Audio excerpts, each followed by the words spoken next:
God is a God of restoration. I believe in that.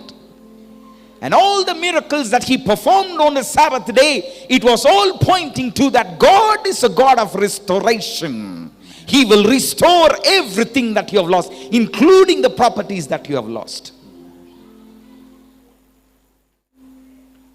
Just believe. Just believe. Trust in him. Trust in him.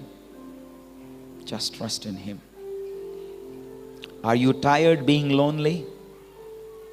You've been praying for a spouse. Sometimes when God is silent, that is what is good for you. Learn to accept. If not, ask for God's will to be done. Do not short-circuit God's plans like what Abraham did with Hagar.